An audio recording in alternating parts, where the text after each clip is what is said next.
உலகில் வாழும் spiritual tax Tamil நேயர்களுக்கு அன்பு வணக்கம். நான் ஜோதிடர் குரு வரதராஜ பெருமாள். நம்ம இந்த காணொலியில் என்ன பார்க்க போகிறோம் அப்படின்னு பார்த்தீங்கன்னா, 2026ஆம் ஆண்டு பிப்ரவரி மாதம். ஆமாம், வருடம் ஆரம்பித்து ஒரு மாதம் கடந்துருச்சு. காலம் ரொம்ப வேகமாக ஓடிட்டுருக்கு. அந்தளவுக்கு நம்மளோட வளர்ச்சி இருக்கா அப்படின்றதெல்லாம் நம்ம பார்க்க போகிறோம். பிப்ரவரி மாதம் அந்த வகையில் நம்மளுடைய வளர்ச்சிக்கு எந்த அளவுக்கு துணையாக இருக்க போகுது, அதுக்கான கோச்சார நிலைகள், கிரக நிலைகள் ஒவ்வொரு ராசிக்காரர்களுக்கும் எப்படி இருக்க போகுது அப்படின்னு பார்க்க போகிறோம். இந்த மாதம் வந்து ரொம்ப ஒரு முக்கியத்துவம் வாய்ந்த மாதமாக நம்ம பார்க்க வேண்டியிருக்கு. காரணங்கள் என்னன்னு கேட்டிங்கன்னா, கிரக யுத்தம்னு சொல்லுவாங்க இல்லையா? அதாவது ஒரு ராசியில ஒன்றுக்கு மேற்பட்ட கிரகங்கள் சேரக்கூடியது வந்து பார்த்தீங்கன்னா, அதாவது 2 கிரகங்கள், 3 கிரகங்கள், 4 கிரகங்கள் இப்படியெல்லாம் சேர்றது வந்து ரொம்ப ரொம்ப அபூர்வமான அமைப்பு தான். சேரும். அது நடக்காதுன்றது கிடையாது. கண்டிப்பா நடக்கும் தான். ஸோ, அதில இந்த மாதம் வந்து இந்த வருஷம் 2026ல வந்து பார்த்தீங்கன்னா, ஒரு ரொம்ப அபூர்வமான ஒரு நிகழ்வுன்னே கூட சொல்லலாம். 6 கிரகங்கள் வந்து ஒண்ணா சேரப் போறாங்க நம்ம கும்ப ராசியில. ஸோ, கும்ப ராசியில வந்து 6 கிரகங்கள் சேர்க்கை. கிட்டத்தட்ட எல்லா கிரகமும் உள்ள வந்த மாரி தான். குரு மட்டும் தனிச்சிருக்காரு. சந்திரன் 4 கிரகம்ன்றனால அவர் ஒவ்வொரு ராசிக்கு பயணிச்சுக்கிட்டு இருப்பாரு. ஸோ இந்த மாதிரி இந்த பிப்ரவரி மாதம் முழுத வந்து கும்பராசியில் 6 கிரக சேர்க்கையோட இருக்கக்கூடிய நிலையில் இந்த பிப்ரவரி மாதம் உங்களுக்கு என்ன மாதிரி ஒவ்வொரு ராசிக்காரர்களுக்கும் மேஷம் முதல் மீனம் வரையான 12 ராசிக்காரர்களுக்கும் என்ன மாதிரியான பலன்கள் கொடுக்க போகுதுன்னு பார்க்க போகிறோம். தொடர்ந்து காணொலி பாருங்கள். உங்களுக்கு நிச்சயமாக பயனுள்ளதாக இருக்கும்.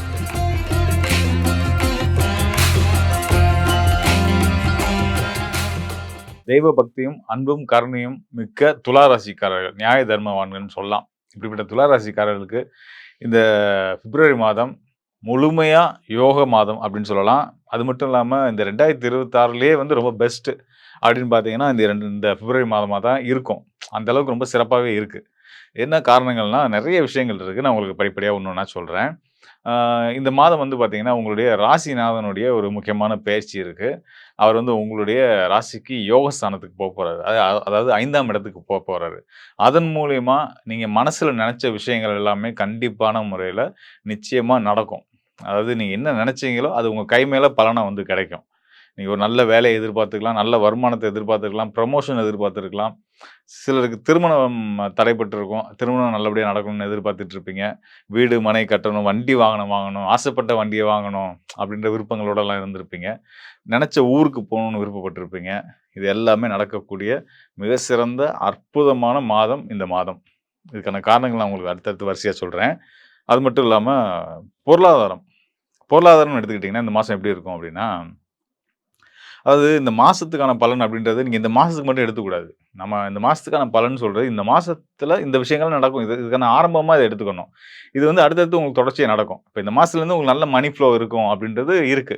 கிரக கோச்சார அடிப்படையில நல்ல பணப்புழக்கம் உங்களுக்கு அமையப்போகுது, கிடைக்கப்போகுது அப்படின்றது இருக்கு. அது இந்த மாசம் முடிஞ்சோனே முடிஞ்சிருமானா கிடையாது. இன்னமும் அது தொடர தான் போகுது. அதுக்கு இது ஆரம்பமான ஒரு நிலையில இருக்கும் அப்படின்றத நான் சொல்ல வரேன். அந்த அடிப்படையில வந்து இந்த மாதம் உங்களுக்கு பணப்புழக்கமும் ரொம்ப சிறப்பாவே இருக்கும். ஏற்கனவே வந்து ராகு, குருவோட திரிகோண தொடர்பு இருந்துகிட்டு இருக்கு. அதாவது ராகு வந்து உங்க ராசிக்கு 5ஆம் இடத்திலயும், அ குரு பகவான் அதாவது முழு சுபகிரகமான குரு பகவான் உங்களுக்கு உங்க ராசிநாதன் சுக்கிரனுக்கு பகையா இருந்தா கூட, அவரு சுபகிரகம் தானே. ஸோ அந்த வகையில அவரு 9ஆம் இடத்துல இருக்கிறது உங்க ராசிக்கும் பார்வைய குடுத்துறாரு, ராகுவுக்கும் பார்வைய குடுத்து, ராகுவுக்கு திரிகோண நிலையில இருக்கிறது போதே வந்து பணப்புழக்கங்கள் அப்படின்றது நல்லா இருக்கு. உங்களோட பணம் உங்களுக்கான பணத்த சம்பாதிக்கும். அப்படின்ற மாரியான விஷயங்கள். அதாவது share market, mutual fund, SIP இந்த மாரி விஷயங்கள்லாம் இருக்குல்ல. இது மூலியமாலாம் வந்து இன்வெஸ்ட்மென்ட்லாம் நீங்க பண்றதுக்கு முயற்சி எடுத்து பண்ண முடியாம இருந்தவங்க, இந்த மாசத்துல பண்ண முடியும். அ பண்ணவங்களுக்கு அதன் மூலியமா லாபங்கள் கிடைச்சிட்டு இருக்கும் அப்படின்ற விஷயத்த நம்ம சொல்ல முடியும். அது போக வந்து பயணங்கள் நெறைய கண்டிப்பா இந்த மாதம் இருக்கும். அந்த பயணங்கள தவிர்க்காம நீங்க வந்து எடுத்து செய்றது நல்லது. அது மட்டும் இல்லாம உங்களுக்கு இன்னும் பல யோகங்களையும் இந்த பிப்ரவரி மாதம் குடுக்க காத்திருக்கு. அதுக்கான காரணத்த நான் முதவே உங்களுக்கு சொல்லிடுறேன். என்னன்னு கேட்டீங்கன்னா, ஒரு அபூர்வமான நிகழ்வு. ரொம்ப அரிதான நிகழ்வு அப்படின்னு சொல்லலாம். அது இந்த மாதம் பிப்ரவரி மாதம் உலகியல் கிரக நிலைகள்ல நடக்கப் போகுது. என்ன அப்படின்னு கேட்டீங்கன்னா, 6 கிரக சேர்க்கை. 6 கிரகங்கள் சேர்ந்து ஒரு ராசியில வந்து அடையப் போறாங்க. 2 கிரகங்களோ 2க்கு மேற்பட்ட கிரகங்களோ ஒரே ராசியில இருக்காங்க அப்படின்னா வந்து, அது வந்து கிரக யுத்தமா நம்ம ஜோதிடம் சாஸ்திரத்துல சொல்லியிருக்காங்க. ஸோ அந்த வகையில வந்து இப்போ வந்து இந்த மாசம் வந்து 6 கிரகங்கள் வந்து ஒரு ராசியில வந்து அடைபட போறாங்க.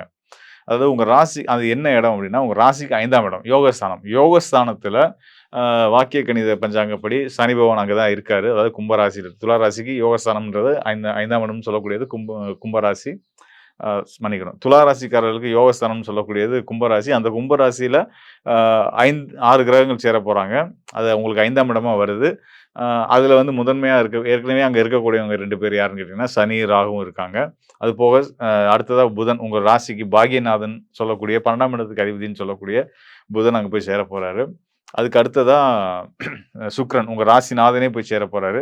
அதுக்கு அடுத்ததா வரிசையா சூரியன் வராரு. அடுத்து செவ்வாய் வராரு. ஏற்கனவே 2 கிரகம் இவங்களோட 4 கிரக சேர்க்கை ஏற்பட்டு 6 கிரக சேர்க்கை வந்து உங்களுடைய மனோஸ்தானம், பூர்வ புண்ணிய ஸ்தானம், குலதெய்வத்தை குறிக்கக்கூடிய ஸ்தானத்துல ராசிக்கு 5ஆம் இடமான கும்பராசியில இந்த சேர்க்கை ஏற்பட போகுது. இதன் மூலியமா இங்க சனி, ராகு, செவ்வாய் இதெல்லாம் ஒண்ணு பகை கிரகமாச்சே இவங்கலாம் தொந்தரவு குடுப்பாங்களா? அ ஒரு சிலருக்கு இந்த கால் வலி இந்த மாரி விஷயங்கள்லாம் ஏற்பட வாய்ப்புகள் உண்டு. ஒரு சிலருக்கு இந்த இடத்துல 6 கிரக சேர்க்கை இருக்கிறதுனால வந்து இந்த அசுப கிரகமும் சேர்ந்து இருக்கிறதுனால வந்து சின்ன சின்ன விபத்துகள் இந்த மாரி விஷயங்களுக்கான காரணங்கள் இருக்கு. ஆனா இந்த முறை அது நடக்காது. இந்த மாதிரியான அனாவசியமான அசுப நிகழ்வுகள் எதுவுமே நடக்காதுக்கான காரணம் ஒண்ணு இருக்கு. என்னன்னு கேட்டீங்கன்னா 5ஆம் இடம் உங்க ராசிக்கு 5ஆம் இடத்துல இந்த 6 கிரகங்கள் சேர்ந்தாலும், இந்த 6 கிரகத்துக்கும் குருவுடைய பார்வை இருக்கு. குரு பார்க்க கோடி நன்மை. அந்த அளவுல வந்து எந்த தோஷமா இருந்தாலும் கூட, குரு பார்த்துட்டாரு அப்படின்னா, அது வந்து நமக்கு யோகமா தான் மாறிரும். அப்ப இந்த 5ஆம் இடத்துல சேர்ந்திருக்கக்கூடிய இந்த 6 கிரக சேர்க்கை இந்த மாதத்துல நிகழக்கூடிய இந்த சேர்க்கை வந்து பார்த்தீங்கன்னா, உங்களுக்கு யோக பலன தான் செய்யும். நீங்க உங்க ராசிநாதனே அங்க போயிடுறாருன்னு முன்னாடி சொன்னேன் இல்லையா? அதனால உங்க ராசிநாதனே அங்க 5ஆம் இடத்துக்கு போறதுனால, உங்க மனம் என்ன விரும்புதோ, அத நீங்க அடைய போறீங்கன்றது தான் அர்த்தம். அதுல அந்த வகையில தான் சொன்னேன். சூரியன், செவ்வாய் சேர்றது கட்டுமானம். ஒரு புது விஷயத்த நீங்க உருவாக்க போறீங்க அப்படின்றது அர்த்தம். சனி, சுக்கிரன், ராகு சேர்க்கைன்றது வந்து வண்டி வாகன யோகங்கள். வண்டிய பழுது பார்த்து நம்ம இப்ப ரீமாடிஃபை பண்ணி நீங்க யூஸ் பண்ணக்கூடியது. இல்ல ஏற்கனவே இருக்கக்கூடிய பழைய வாகனத்த குடுத்துட்டு புது வண்டி எடுக்கக்கூடிய யோகங்கள். உங்களுடைய தொழில் நிறுவனங்களுக்கு புது எந்திரங்கள் வாங்குறதுக்கான வாய்ப்புகள் கிடைக்கப் போது. உங்களுடைய வேலையில நீங்க ஒரு வேளை ஒரு நிறுவனத்தில வேலையில இருக்கீங்கன்னா, உங்களுக்கு கிடைக்காத இதுநாள் வரைக்கும் கிடைக்காத மதிப்பும், மரியாதையும், செல்வாக்கும், ரெகக்னேஷனும் உங்களுக்கு கண்டிப்பான முறையில கிடைக்கப் போகுது அப்படின்றதெல்லாம் வந்து இந்த 5ஆம் இடத்துல சேர்ந்திருக்கக்கூடிய அந்த 6 கிரக சேர்க்கைக்கு குருவுடைய பார்வை இருக்கிறதுனால இந்த நல்ல விஷயங்கள்லாம் நடக்கும். ஒரு துளி கூட உங்களுக்கு வந்து எதிர்மறையான விஷயங்கள் எதுவுமே இந்த மாதத்துல இருக்காது அப்படின்றத உறுதியா சொல்ல முடியும். இன்கேஸ் அப்படி யாருக்காவது ஏதாவது ஒரு சிக்கல் இருந்தா, அது உங்களோட தனிப்பட்ட ஜாதகத்துல தசாபுத்திகள் காரணமா இருக்கலாம். கோச்சார கிரகங்கள் அடிப்படையில 100% உங்களுக்கு சாதக பலன் மட்டுமே தான் இருக்கு அப்படின்றத நான் உறுதியா சொல்லிக்கிறேன். அ துலா ராசிக்காரர்களுக்கு நம்ம எப்பயுமே பரிந்துரைக்கக்கூடிய தெய்வம் வந்து பார்த்தீங்கன்னா, விஷ்ணு துர்க்கையும், மகாலட்சுமி தான். பத்ரகாளியும் சிலர் வழிபடலாம். ஸோ பெண் தெய்வத்தோட அனுகிரகத்த ரொம்ப பரிபூரணமா பெற்ற ராசிக்காரர்கள் யாருன்னு பார்த்தீங்கன்னா, நம்மளுடைய துலா ராசிக்காரர்கள் தான். நீங்க வந்து தேவியர் வழிபாடு பண்றது ரொம்ப நல்லது.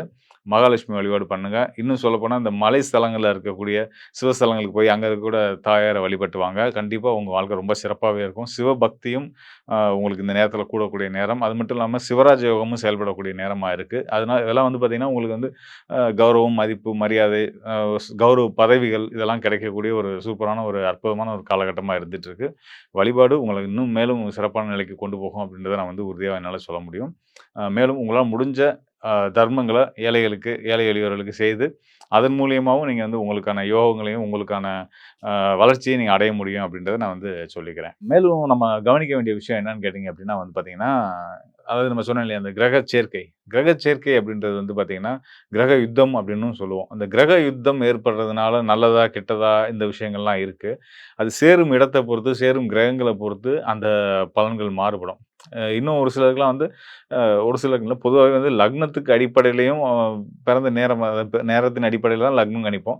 ஸோ அந்த லக்னத்துக்கு எந்த இடத்துல கிரக யுத்தம் அமைறதுன்றத பொறுத்து அவங்க ஒரு சிலர் வந்து கோடீஸ்வரனும் ஆவான், ஒருத்தன் வந்து ஆண்டியாவும் ஆவான். இதெல்லாம் நடக்கிறது இயல்பு தான். ஸோ இதெல்லாம் இருந்தாலும் கூட, கோச்சார அடிப்படையில அந்த கிரக சேர்க்கை அப்படின்றது வந்து நான் உங்களுக்கு முக்கியமா ஒரு விஷயம் சொல்ல விரும்புறேன். அதாவது நம்ம கொரோனா டைம் இருக்கு பார்த்தீங்களா? 2020 அப்ப இந்த 6 கிரக சேர்க்கை இருந்துச்சு. இதே கிரகங்கள் சேரல. வேற வேற கிரகங்கள் சேர்ந்து குரு, கேது, செவ்வாய், சுக்கிரன், புதன் இவங்கலாம் சேர்ந்து இருந்தாங்க. ஸோ அப்பதான் நம்ம கொரோனா எஃபெக்ட் வந்துச்சு. இதெல்லாம் தொந்தரவுலாம் இருந்துச்சு. ஆனா என்னன்னா, அப்ப வந்து நல்லது செய்யக்கூடிய குருவே வந்து அந்த கிரக யுத்தத்துக்குள்ள மாட்டியிருந்தனால, நாமலாம் வந்து லாக்டவுன் உள்ள போய் வீட்டுக்குள்ள சிறைவாசம் இருந்துட்டோம். ஸோ அது நடந்தது இல்லையா? அப்படியான ஒரு 6 கிரக சேர்க்கையில இப்ப குரு தனிச்சு இருக்காரு. குருவுடைய அருளால நம்ம தப்பிச்சுட்டு இருக்கோம். ஸோ அதுதான் இங்க உண்ம. அதாவது நம்ம அந்த சயின்டிஃபிக்கலா சொல்லும்போது, இந்த அ மா நவீன அறிவியல்ல சொல்லும்போது சொல்லுவாங்க. அதாவது குரு வந்து ரொம்ப பவர்ஃபுல்லான கிராவிட்டி கொண்ட கிரகம் அப்படின்றதுனால, நம்ம பூமி மேல விழக்கூடிய மற்ற கிரகங்கள் மேல விழக்கூடிய அந்த எரிக்கற்கள்லாம் தன் பக்கம் இழுத்துப்பாரு அப்படின்னு சொல்லிட்டு. ஸோ அதுதான். நம்ம மேல விழக்கூடிய நமக்கு நடக்க இருக்கக்கூடிய சங்கடங்கள, த தொ துன்பங்கள் எல்லாத்தையுமே குரு பார்வைன்னு நம்ம சொல்றோம் இல்லையா ஜோதிடத்துல. அதுதான். அந்த குருவுடைய அனுகூலம் கிடைக்கிறதுனால, அதெல்லாம் நமக்கு நடக்காம தவிர்க்கப்படுது. இப்ப நான் உங்களுக்கு திரும்ப மீண்டும் ஒரு முறை சொல்றேன். இப்ப இந்த குருவுடைய பார்வை மட்டும் இல்ல அப்டின்னா வச்சுக்கோங்களேன், இந்த சனி, சூரியன், ராகு, செவ்வாய், சுக்கிரன், புதன் இந்த சேர்க்கை வந்து கண்டிப்பான முறையில உலகளாவிய அளவுல நெறைய பிரச்சனை, இயற்கை பேரிடர்கள், இயற்கை சீற்றங்கள், பெருமழை, வெள்ளம், புயல், அ வாகன விபத்துகள், குறிப்பா வந்து இந்த ரா ராம் நாடுகளுக்கு இடையான யுத்தங்கள் இதெல்லாம் வந்து அதிகரிக்கிறதுக்கான வாய்ப்புள்ள ஒரு நேரம். இப்படிப்பட்ட வாய்ப்புள்ள நேரத்தையே வந்து குரு ஒருத்தருடைய பார்வை வந்து நமக்கு யோகமா மாத்தி குடுத்துட்டு இருக்கு அப்படின்றதுக்கு, நம்ம வந்து இறைவனுக்கு எப்பயுமே நன்றி சொல்லணும், கடமைப்பட்டுருக்கணும். இதே மாரி இனி வர்ற காலமும் எல்லாருக்கும் எல்லாமும் நல்லபடியா இருக்கணும்னு ஒவ்வொருத்தரும் வேண்டிக்கிறது ரொம்ப சிறப்பான ஒரு விஷயமா இருக்கும். இந்த வகையில வந்து பார்த்தீங்கன்னா, குரு வந்து ஒரு சிறப்பான ரோல் எடுத்து நம்மளெல்லாம் காத்துட்டு இருக்காரு. அதனால குரு இன்னும் அடுத்த மாதம்லாம் பார்த்தீங்கன்னா, மார்ச் மாதம்லாம் பார்த்தீங்கன்னா, நான் முன்னாடி சொன்ன மாரி அவர் உச்ச நிலைக்கு போப்போறாரு. குரு உச்ச நிலைக்கு போம்போது இந்த 6 கிரக சேர்க்கைகள் வந்து மாறிரும். அப்பயும் குருவுடைய பார்வை இருக்கும். குரு தொடர்ந்து நம்மள காத்து வந்துட்டு இருக்காரு. அதனால குரு அம்சத்துல இருக்கக்கூடிய தாய், தந்தை, ஆசிரியர் எல்லாத்தையும் போற்றி எல்லா ராசிக்காரர்களுமே வந்து வணங்கி வர்றது, அவங்களுக்கான சரியான மரியாதைய குடுக்குறது, பெற்றவங்க வந்து பிள்ளைகளுக்கு நல்ல மரியாதைய குழந்தைகளுக்கு சொல்லிக் குடுத்து வளர்க்குறது, இதெல்லாம் இந்த காலத்துல செய்ய ஆரம்பிச்சீங்கன்னா, அவங்களோட எதிர்காலத்துக்கு நல்லதா இருக்கும். நாமளும் நமக்கு நல்லது செய்யக்கூடியவங்களுக்கு நல்லது செஞ்சவங்களா மாறிருவோம். ஸோ இதெல்லாம் தாண்டி இன்னொரு விஷயம் இருக்கு. உங்களுடைய ஜனன ஜாதகம். அதுக்கு ஒரு முக்கியமான ரோல் இருக்கு. அத நம்ம தவிர்த்து போவே முடியாது. கோச்சார நிலைகள், கிரக நிலைகள் நல்லா இருக்கு. அருமையா இருக்கு. எல்லா ராசிக்காருக்குமே நல்ல பலன்கள் இனிமே கண்டிப்பான முறையில கிடைக்கும். அத நான் உறுதியா சொல்றேன். இதையும் தாண்டி ஒரு சிலருக்கு இருக்கக்கூடிய இந்த கடன் சார்ந்த சிக்கல்கள், உடல் சார்ந்த சிக்கல்கள், பிரச்சனைகள், மனப்பிரச்சனைகள், உறவு சார்ந்த சிக்கல்கள் இது எல்லாத்துக்கும் காரணமா உங்களுடைய சுயஜாதகத்துடைய பங்கு இருக்கு. ஸோ உங்களுடைய சுயஜாதகத்துல இனி அடுத்து வரக்கூடிய காலம் எப்படி இருக்கு? கோச்சாரத்த பத்தி நம்ம தெரிஞ்சுக்கிட்டோம். இப்போ ராசி அடிப்படையில உங்களுக்கு எப்படி இருக்குன்னு நம்ம தெரிஞ்சுக்கிட்டோம். இன்னும் உங்களுடைய சுயஜாதகம், உங்களோட சொந்த ஜாதகத்தின் அடிப்படையில உங்களோட எதிர்காலம் எப்படி இருக்கு? தொழில் சார்ந்த விஷயங்கள் எப்படி இருக்கு? குடும்ப உறவுகள் எப்படி இருக்கு? பொருளாதாரம் எப்படி இருக்குன்றத பத்திலாம் இன்னும் தெளிவா தெரிஞ்சுக்கணும் அப்படின்னா, இந்த டிஸ்ப்ளேல இருக்க என்னுடைய எண்ணுக்கு தொடர்பு கொள்ளுங்க. கண்டிப்பான முறையில உங்களுக்கு நல்ல ஒரு தெளிவையும், தீர்வையும் நான் தர்றதுக்கு தயாரா இருக்கிறேன். நன்றி, வணக்கம் நண்பர்களே. மீண்டும் ஒரு நல்ல நிகழ்ச்சியில் சந்திப்போம்.